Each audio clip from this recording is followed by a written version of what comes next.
Hello, welcome to Wellness and Wisdom with Dr. Nadu Tuakli, the podcast dedicated to empowering women over 40 to age gracefully, competently, and beautifully.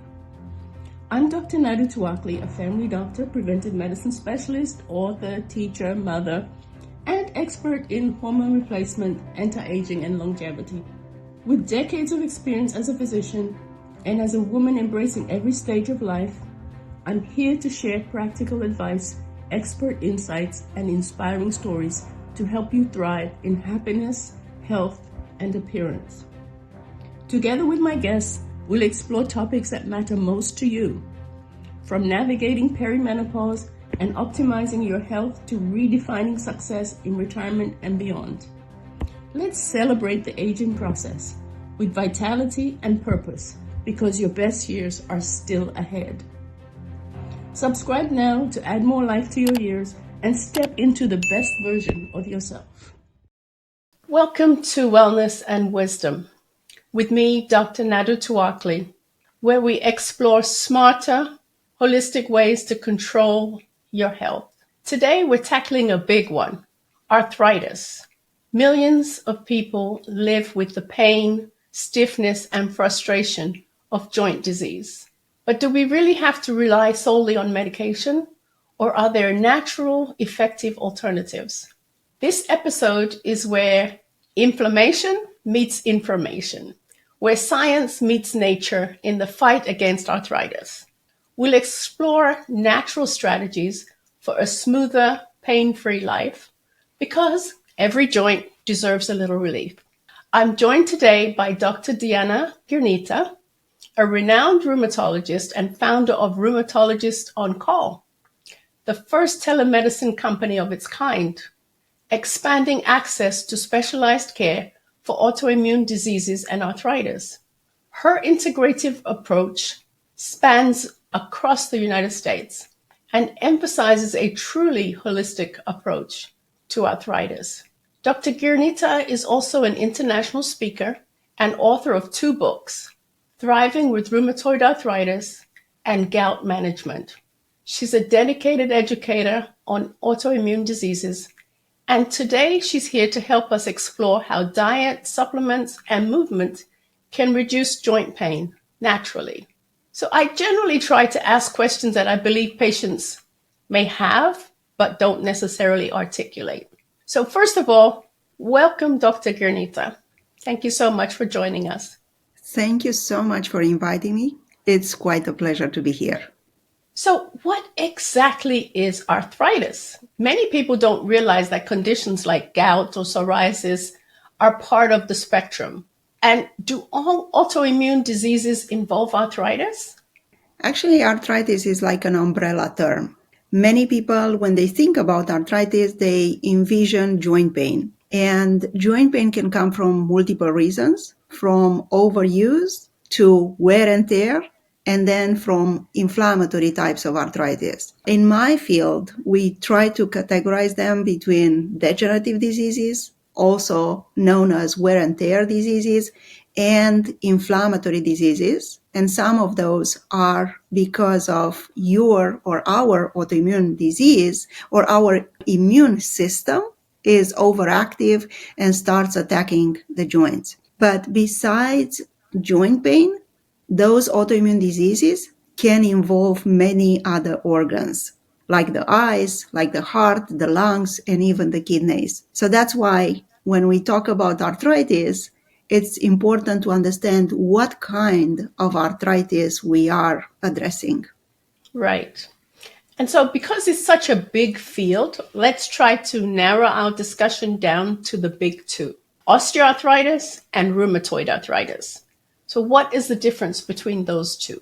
So osteoarthritis is very well known that it's affecting people that are overusing their joints. People that were professional athletes, they will develop faster osteoarthritis because they overuse their joints. There is also a special category of people that they have a genetic collagen deficiency or a change in their collagen.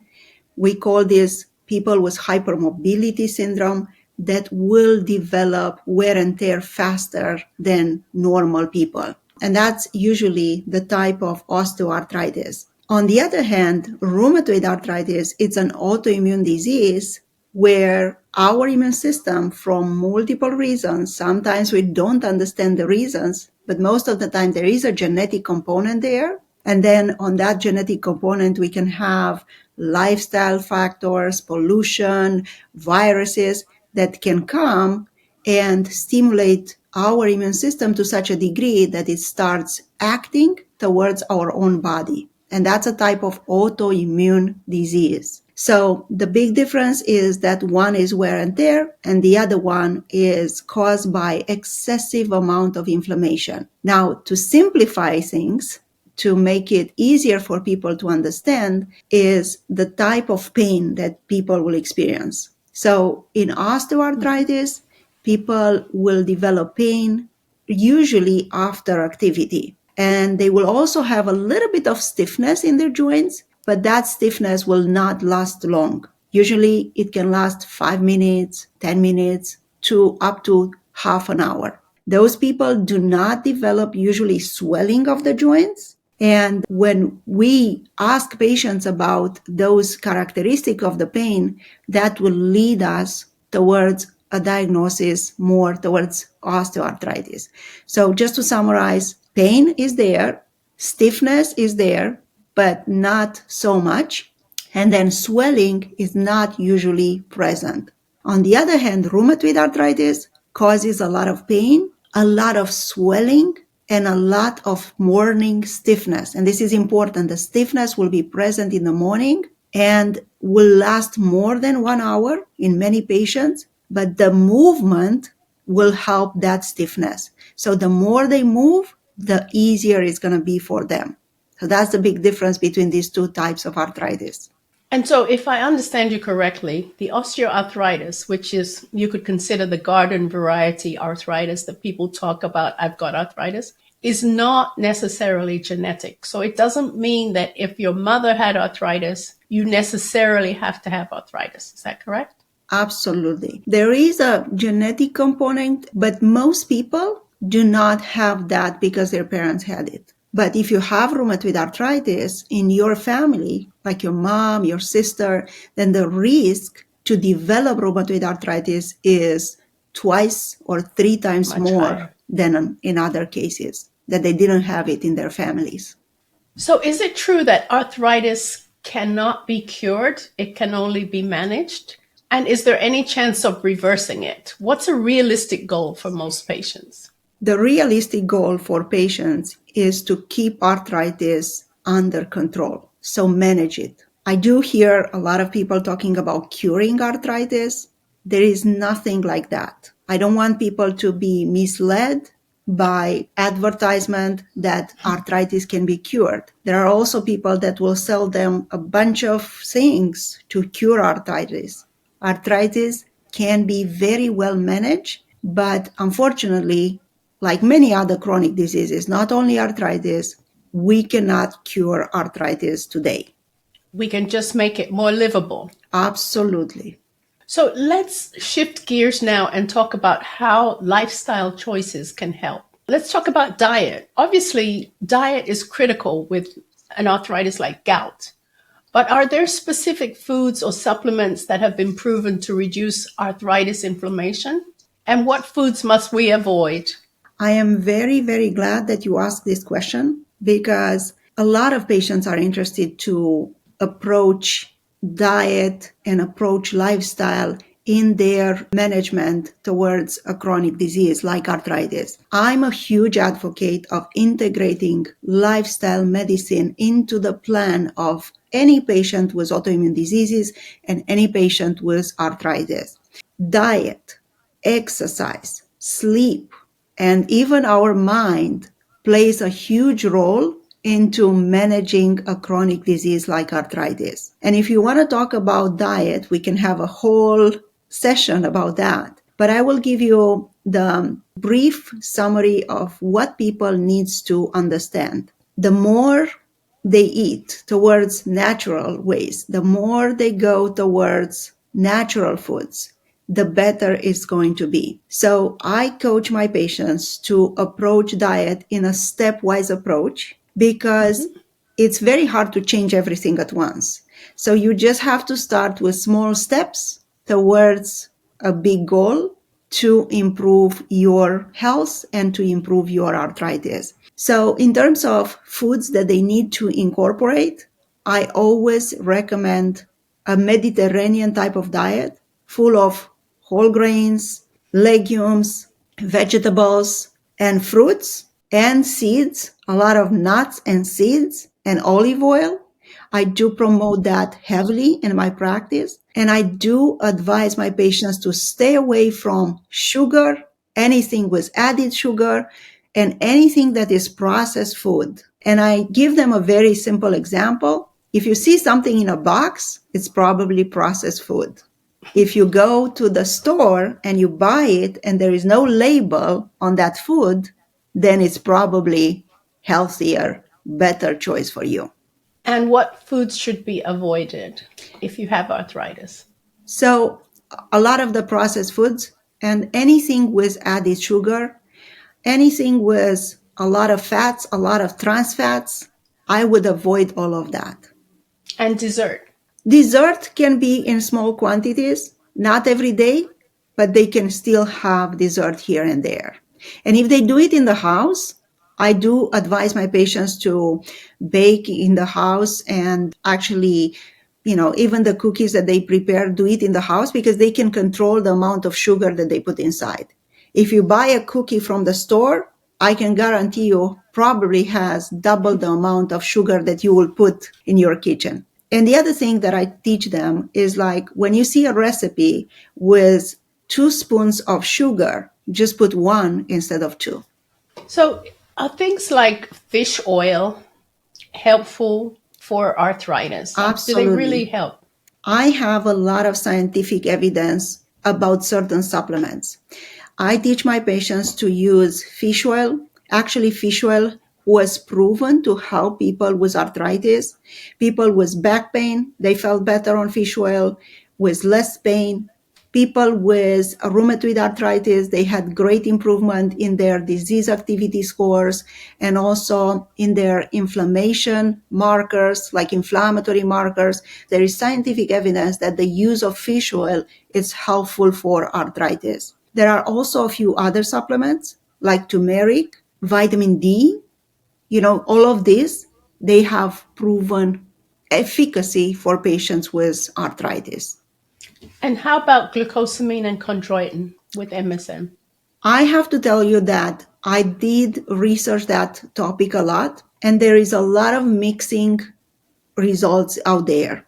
There are studies that they prove that in certain category of patients with mild or moderate osteoarthritis, glucosamine and chondroitin seems to be helpful or seems to be as helpful as anti-inflammatory medication like ibuprofen or diclofenac, but as you can imagine, doesn't have the side effects of NSAIDs. So you would rather go and take glucosamine and chondroitin than taking NSAIDs every single day because you will end up with, liver disease, kidney Stomach disease, issues. gut issues. So if you can try that, or if you try glucosamine and chondroitin, I usually advise my patients to try it for a matter of 3 months to 6 months. And if you see improvement, and some patients do see improvement, then continue to use that. But if you don't see any improvement after about 6 months, there is no point in continuing that. Another supplement for people with osteoarthritis that was proven to have benefit is Boswellia. There are actually studies, good studies, that prove that the use of Boswellia, the dose is about 100 milligrams per day. It is helpful or as helpful as an anti-inflammatory medication like ibuprofen or diclofenac, obviously without the side effects of those. Right. So for the average person with arthritis, they can't go wrong starting out with Boswellia, turmeric, and fish oil. They do and not. Fish oil and omega-3, are they the same thing?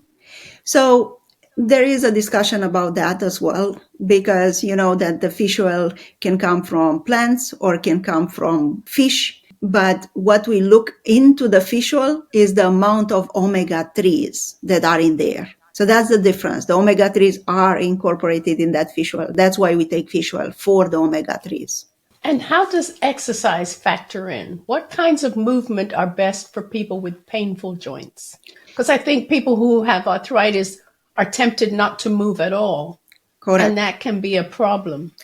That can be a very big problem, because when you are in pain, of course, the natural tendency is to sit and relax. However, sitting doesn't go well with arthritis, because the more you sit, the more the joints and the muscles around the joints will become weaker, and then you will experience other issues because the muscles are weak. So I encourage all my patients with any type of arthritis to continue to move to the level of their comfort, but continue to move. And a good activity that I strongly recommend is to go in the warm water. You know, find a therapeutic pool where you can go and just move your arms or just move your shoulders, rotate the shoulders. You don't have to swim. You don't have to do a strenuous type of exercise, but just mobilize the joints. The aquatics program are very helpful for people with arthritis, because being in the water, you are a little bit anti-gravitational and you don't put a lot of pressure on the joints.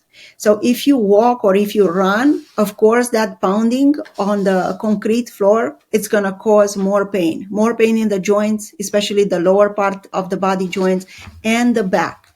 But if you are in the water takes that pressure from your joints and you feel better and you achieve better results in patients with arthritis. And what's your take on integrative treatments like acupuncture or massage or physical therapy? Do they really make a difference? I think they do.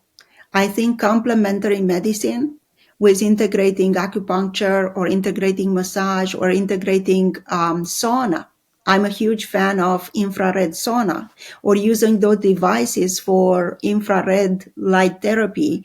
So I think all of these are very helpful for people with arthritis. And as long as they are, done by appropriate people that know what they are doing, I'm all for it.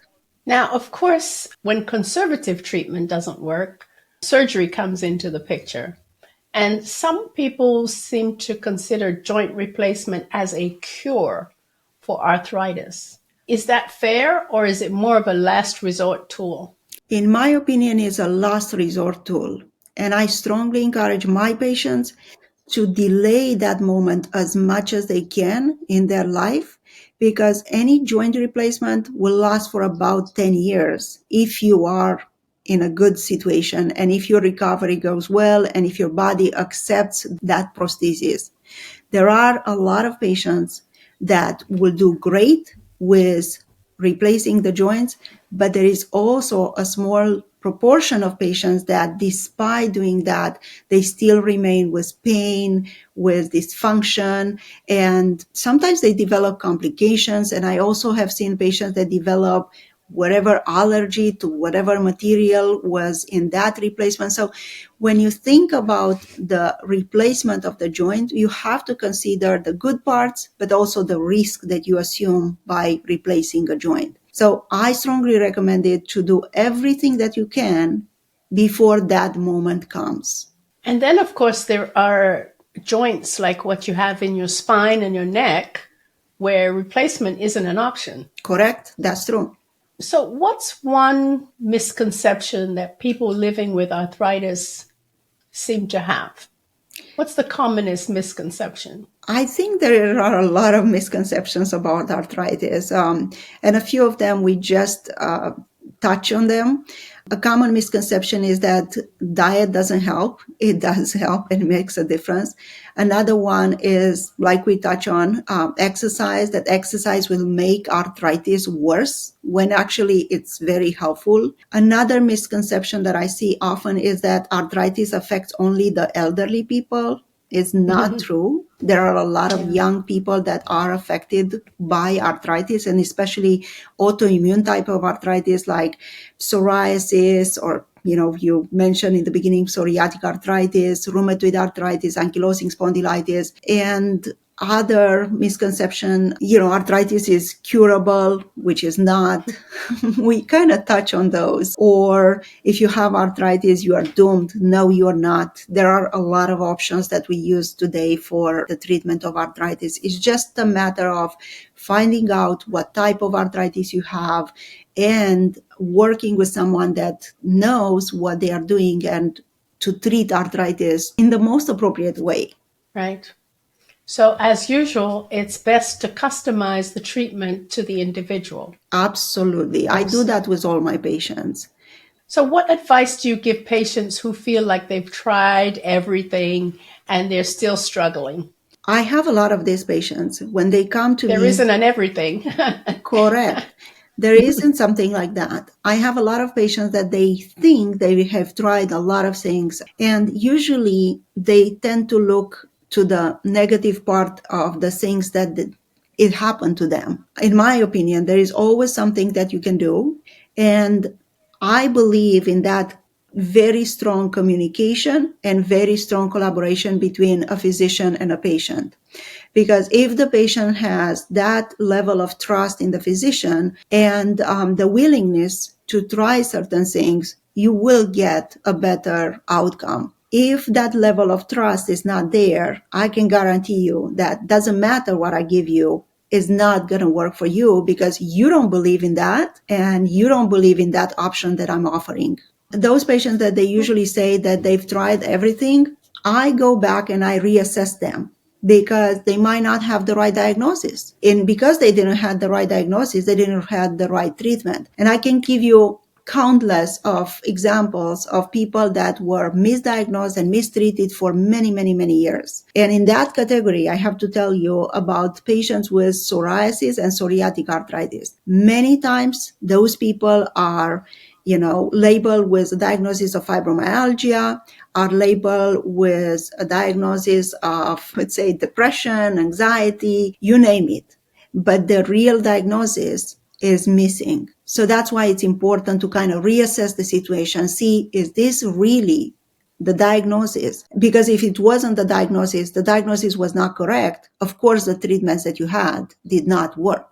Right. And speaking of treatment, it seems like if you watch the TV every day, there's a new commercial for a new anti-arthritis medicine, and they get more and more fancy and more expensive.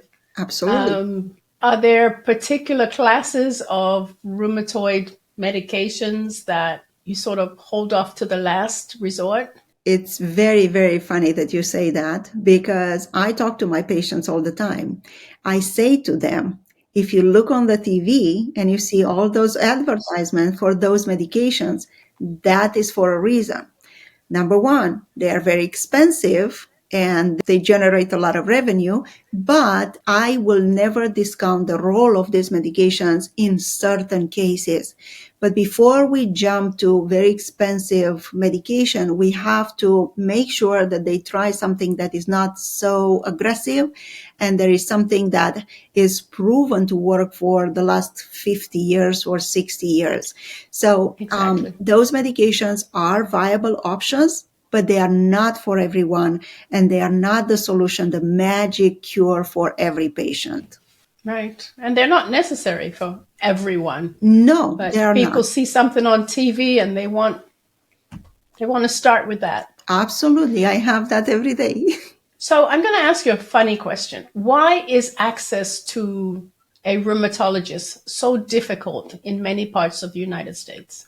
I think it's because we don't have enough specialists. The thing is that there are about 3,000 rheumatologists in the whole United States. And when you look at the population of United States and you try to assess how many people they have arthritis, there are about 60 million people with arthritis that we know of. Diagnosed, they carry a diagnosis, but there are many others that don't have that diagnosis in their chart. And then when we look at autoimmune diseases, there are about, I think, 50 million people with autoimmune diseases in the United States. So clearly the demand is huge compared to the number of specialists available. And if you look where these specialists are located, they are primarily located on the East Coast and on the West Coast. And they are located in the big, metropolitan areas. The big cities. Exactly. So when I started my company in 2019, I was starting the company.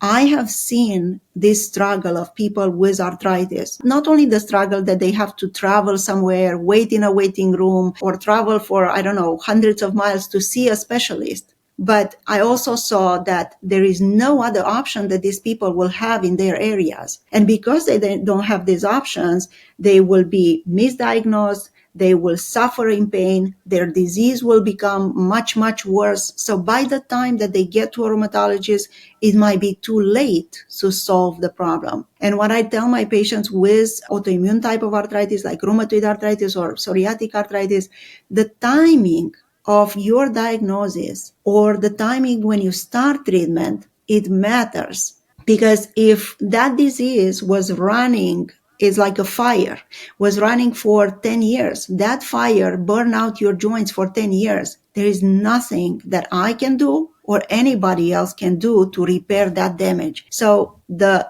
idea is to get the diagnosis early and start the treatment early to prevent the damage. So I mentioned the United States, but obviously arthritis is a huge problem in England as well. And I have a lot of people who listen to my podcast in England. Do you do the Rheumatologist OnCall for worldwide? That's my dream. I do see people that are requesting second opinions from all over the world. I have requests from UK, from France, from Germany, even from Asia. I had requests. So over the last 5 years, I have seen a lot of people worldwide. And the reason that they come here is because, first of all, they don't know what diagnosis they have. And then second, they are not sure that the treatment that they are doing there is the right treatment, or if that treatment is not working, they want to know what other options they have. And that's the role that I have in those second opinions. I kind of look at the whole picture. I try to understand what was done for them in terms of labs, imaging, and I try to put things together to give them a professional opinion of what they can do to the next level. And they take those informations and they discuss with their primary care physicians there or their rheumatologists there. And many of these people, they do call back and they say, yes, I did that. Yes, I tried this. And now I feel better. This is very rewarding for the work that I have done. So what advice would you give to patients who feel dismissed or misunderstood by their doctors? Find another doctor. Fine. Sorry to say. Get a second opinion. Get a second opinion. Find another doctor. Find a doctor that resonates with you. Of course, we are different personalities and we are also trained differently. So if you don't find that kind of answer in one place, find some, like anything in life, you just have to find a solution that will be suitable to you. I don't feel offended if a patient will say, I want a second opinion. I'm very happy to help that patient to get that second opinion, because at the end of the day, we are clinicians. We see things from our perspective, but what we think might not align fully with our patients. So it's their life, it's their body. So I'm strongly recommending people to find someone that resonates with them. Good advice. Lastly, is there a health myth that drives you crazy? I know there's lots of myths in medicine, but within rheumatological fields, maybe even doctors who don't really understand what a rheumatologist does or how they're different from an internal medicine person. But is there a health myth that drives you crazy? I think these cures that are sold online, I often see people that are promoting cures for autoimmune diseases. And, unfortunately, some of them are very educated people.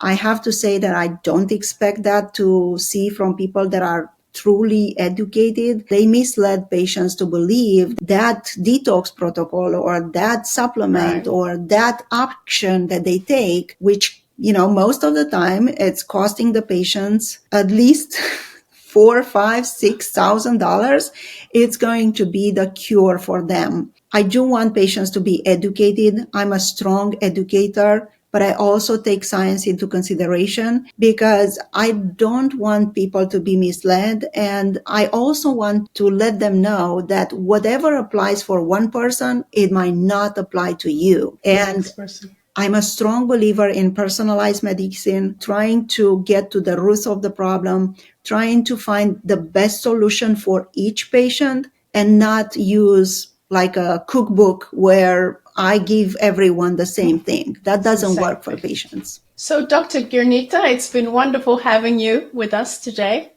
And thank you so much for your time. I hope you'll come back in the future and talk some more about joint problems. We appreciate your time and your very valuable advice. I appreciate you having me here. And I wish you and all your patients and all your listeners embrace the knowledge of us and stay healthy and keep moving. Yes, keep it moving. Every joint deserves relief. Correct. So, thanks for joining us on this episode of Wellness and Wisdom, where we've been talking about natural joint relief. If you found today's discussion helpful, be sure to subscribe and share this episode with someone living with arthritis. You can learn more about Dr. Diana Girnita's work at rheumatologistoncall.com and explore additional wellness tools at drtuakli.com or on my YouTube channel. Until next time, stay active, stay informed, and remember, you have more power over your health than you think. See you next time.